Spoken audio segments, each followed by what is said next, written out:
গণতন্ত্রের প্রতিষ্ঠার জন্য সংগ্রাম লড়াই করেছেন, কারাভোগ করেছেন এবং শেষ দিন পর্যন্ত তিনি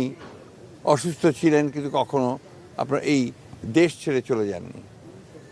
এই যে দেশের প্রতি ভালোবাসা, মাটির প্রতি ভালোবাসা, মানুষের প্রতি ভালোবাসা, এটাই সমস্ত মানুষকে আলোড়িত করেছে এবং তার এই দেশের এই ক্রান্তি লগ্নে যখন তার অভিভাবকত্ব সবচেয়ে বেশি প্রয়োজন ছিল, সেই সময় তার চলে যাওয়ায় মানুষ সেই কারণেই সবচেয়ে মর্মাহত হয়েছে এবং তারা সেই কারণে দেশনেত্রীর নামাজে জানা যায় তার আত্মার মাগফিরাতের জন্য তারা সমবেত হয়েছে, চোখের পানি ফেলেছে এবং অত্যন্ত এই আশা নিয়ে গেছে যে তার এই চলে যাওয়ার মধ্য দিয়ে দেশের মানুষ গণতন্ত্রকে প্রতিষ্ঠার দিকে যে